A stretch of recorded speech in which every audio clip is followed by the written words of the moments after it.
Sí, gracias, presidente. Bueno, en primer lugar, reafirmar lo que ya sostuvo mi compañera Romina del Pla en el día de ayer sobre el escándalo de que en esta comisión no esté integrada por el Frente de Izquierda y que sí se le haya hecho lugar a bloques que son aliados del gobierno, que tienen menos diputadas y diputados inclusive que el Frente de Izquierda, y entendemos la lógica de la casta de La Libertad Avanza, que es repartir, así como están repartiendo el dinero a las provincias de manera discrecional, reparten también los lugares en las comisiones y bueno, creo que está clarísimo que lo hacen de esta manera para poder asegurarse una mayoría en la comisión, asegurarse el presupuesto y queda como el verso de siempre esto de que combatían a la casta. Me parece que queda muy claro y vamos a seguir reclamando, obviamente, que se nos haga lugar en la Comisión de Presupuesto, un bloque que siempre ha tenido iniciativa, intervención y dictamen propio, que hoy no vamos a poder tener, producto de esta exclusión totalmente arbitraria que ha hecho el oficialismo. Celebro, obviamente, que esta comisión ya no esté presidida por el narcodiputado Esper. Y para referirme a este tema del presupuesto y regla fiscal, presidente, mire, yo creo que primero por el tema regla fiscal, que en parte es un poco lo que guía el presupuesto y este gobierno, tendrían que plantear encarcelar a Donald Trump, por ejemplo, porque el déficit en Estados Unidos del presupuesto tiene un déficit de 8 puntos del producto. En Italia, otra amiga de Milei, el déficit es de 3,4% del producto. Entonces digo, yo no sé, los invito, a plantear con claridad lo que están diciendo. Para mí esto es completamente irracional porque además, por ejemplo, en un escenario de pandemia como el que tuvimos, bueno, estás atado a una regla fiscal que pone como objetivo principal cumplir con los pagos a los especuladores financieros y al Fondo Monetario Internacional, ¿no? Es decir, de una deuda totalmente ilegítima, fraudulenta, ¿no? Nos habla Caputo, que es el que en gran parte generó esta deuda, ¿no? La deuda del gobierno de Macri, ahora paga la deuda de Caputo, ¿no? Es decir, es una deuda que en realidad está pagando el pueblo. Están pagando con el ajuste brutal que consolidan en este presupuesto, que obviamente no escuchamos ningún diputado o diputada del oficialismo que plantee cuál es las nuevas pautas del presupuesto, porque lo que estaba planteado era una inflación que ya está muy por encima de lo que estipulaba este presupuesto, ¿no? Lo cual hace inconsistente todo lo que está escrito en el presupuesto, ¿no?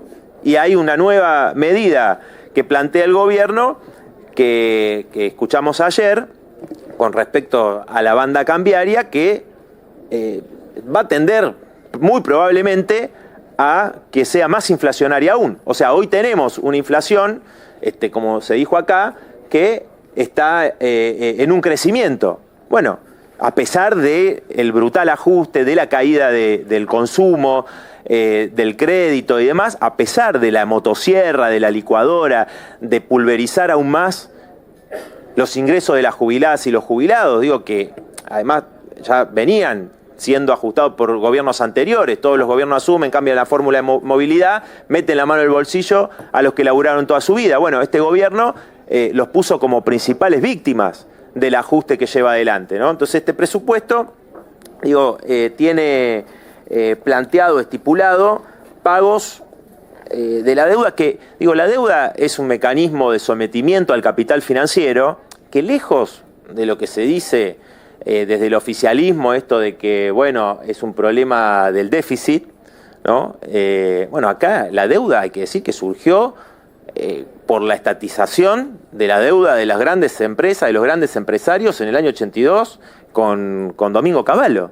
¿No? Es un mecanismo, no es que fue producto de que estatizaron esa deuda para que la pague todo el pueblo. Y entonces es una bola que permanentemente se va a pagar, mientras más pagamos, más crece esa deuda, ¿no? Entonces es algo realmente irracional para pensar en las necesidades de las mayorías populares, de las mayorías trabajadoras. Acá ya se mencionó que esto obviamente significa con el salvataje de Donald Trump, que vino después de la presentación del presupuesto, que condiciona aún más, un pacto de coloniaje que condiciona aún más a nuestro país, a a los dictados de Estados Unidos y al Fondo Monetario Internacional, ¿no? De hecho, este cambio de la banda cambiaria tiene que ver con la exigencia del fondo, que igualmente, por lo que hemos escuchado, tampoco estaría tan conforme. Plantea que tiene que haber una devaluación. Y desde ese punto de vista de la acumulación de reservas para pagarle a los especuladores, plantean que no es suficiente, o sea, quieren un masazo mayor aún, con una devaluación sobre el bolsillo de las mayorías trabajadoras. Entonces me parece que este mecanismo hace que la deuda vaya a crecer. De hecho, va a pasar de 9.200 millones, que fueron los compromisos en dólares en el 2025, a 19.000 millones en el 2026. Es una deuda impagable, impagable. Duplica lo que se destina a la educación, a la salud. Es decir, no están primero las necesidades sociales vitales de la mayoría de la población, sino que esos especuladores, amigos de Caputo, son los que tienen prioridad en este presupuesto. Y por eso la ridiculez de esta regla fiscal, que lo llevaría a decir que Donald Trump tendría que ir preso, que es su principal amigo. Bueno, me parece que esto, presidente, reafirma la motosierra, este presupuesto reafirma la motosierra, un recorte que va a variar en función de los datos de la inflación, ¿no? Estos datos ya están, eran truchos, son más truchos ahora, que ya la inflación está dando más del 30%, ¿no? Entonces, pero reafirma un recorte de aproximadamente el 30% en los 2 años del gobierno de Milei, porque hay que comparar con 2023 justamente. Y también me parece, presidente, para mencionar algunos de los datos del recorte que implica, que la verdad que es un ajuste enorme. Hay un ajuste de partidas, como le decía, que excluyendo los intereses, excluyendo el pago de intereses de la deuda, ya decimos lo único que aumenta, está alrededor del 25-30% con respecto a 2026. Pero vivienda y urbanismo cae en 98%, agua potable y alcantarillado el 85,6%. Bueno, promoción y asistencia social el 71,4%, ciencia, tecnología e innovación 46%, educación y cultura 45%. Esto es lo que habían presentado antes, ¿no? Que, insisto, estamos discutiendo un presupuesto que quedó totalmente desactualizado con respecto a las nuevas medidas, con respecto a este salvataje y a los datos que ya tenemos de la inflación. Acá se mencionó también el ajuste en discapacidad, que este presupuesto estipula ajustar más pensiones en discapacidad, más motosierra de la que ya pasaron, con el escándalo de las coimas en el medio, ¿no? Con el 3% de las coimas. Este gobierno de coimeros va a seguir ajustando a las personas con discapacidad.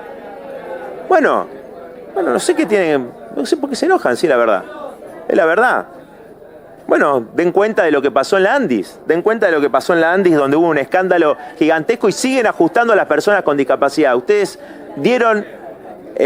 plantearon argumentos completamente falaces, ¿no? Totalmente falaces. Nunca pudieron demostrar nada y pusieron como en el blanco a las personas con discapacidad que, gracias a su movilización, lograron una ley de emergencia que acá no está incorporada. Y que la justicia ya dice que se tiene que cumplir la ley de emergencia en discapacidad que conquistaron las personas con discapacidad, sus familias, todas las trabajadoras y trabajadores del sector, todo el colectivo salió a las calles y conquistó esa ley. Y además dio vuelta al veto presidencial. Entonces me parece que eso... Y no pongan esa cara, porque, a ver, acá no hay un mandato en las elecciones para un cheque en blanco para hacer ajuste en discapacidad. Las mismas encuestas que publican desde el gobierno dicen que la gente que los votó está en desacuerdo mayoritariamente con el ajuste en discapacidad. Como el ajuste en los jubilados, como el ajuste al Garraham. Sí. Un chantaje enorme con este salvataje de Trump previamente al proceso electoral. Bueno, también se mencionó acá el ajuste en la salud, en la educación. Entonces me parece, presidente, y lo otro, me parece que cuando se presenta una reforma laboral que la pintan como una modernización laboral, que en realidad nos devuelve a la esclavitud, hoy tenemos una jornada laboral una semana laboral en la Argentina que es la más extensa de toda América Latina. Cuando en todo el mundo se discute reducción de la jornada de trabajo, acá el gobierno plantea aumentar la jornada laboral, ¿no? Y digo, no está desligado, no es que no está vinculado con el problema presupuestario que hace al esquema central de esta economía que está destruyendo puestos de trabajo permanentemente. Tenemos despidos de trabajadoras y trabajadores que van en aumento esos despidos, con un esquema para reprimarizar aún más la economía, promover el extractivismo, como estamos viendo. Ya en Mendoza se movilizaron decenas de miles, se están movilizando contra el proyecto San Jorge, que se viene rechazando hace 16 años, a pesar de que se aprobó en la legislatura, se siguen movilizando. Es decir, promover el extractivismo para conseguir esos dólares y pagar la deuda. Bueno, sabemos que generan pocos puestos de trabajo, que dejan un enorme pasivo ambiental, y acá se le da todo tipo de beneficios, ¿no? Las leyes que presentan ahora es para seguir bajando el impuesto a los ricos, como bajaron bienes personales, como plantearon el RIGI, etcétera, permanentemente. Para eso sí hay plata. Después dicen, no tenemos plata para esto, no hay plata para esto. Bueno, para lo que sí hay plata es para seguir beneficiando a los grandes grupos de empresarios, y a pesar de que le siguen dando ventaja de todo tipo, no sucede lo que siempre están diciendo, que eso va a traer las inversiones.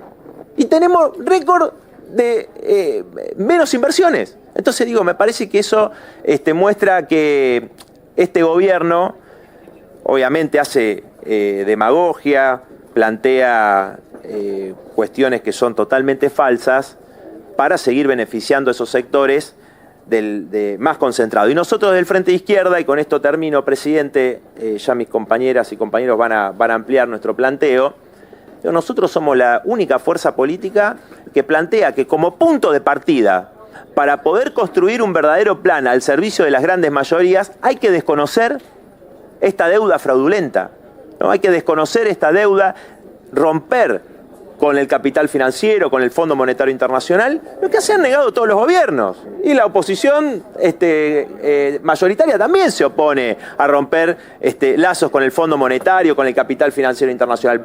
Y desde ahí construir un verdadero programa al servicio de las grandes mayorías que vaya en contra de los intereses de los capitalistas, de los grandes empresarios, que son los que llevan a la degradación y a la ruina a las mayorías trabajadoras que hoy sufren los bajos salarios, la precarización, este ajuste, esta motosierra que quieren consolidar con este presupuesto, y que obviamente nos va a encontrar en la calle este jueves desde el Frente de Izquierda contra este presupuesto y contra la reforma laboral esclavista que impulsa Milei con los aliados. Y eso, por último, presidente, decir, como lo vimos hasta ahora, sin el voto de aquellos que se presentan como oposición y después van y le votan todos los ajustes al pueblo trabajador, como ya se está firmando este dictamen con los diputados a los que le dieron arbitrariamente los lugares, a pesar de tener menos diputados que el Frente de Izquierda y que otras fuerzas. Bueno, claramente esto lo vamos a enfrentar en las calles, y ya se vio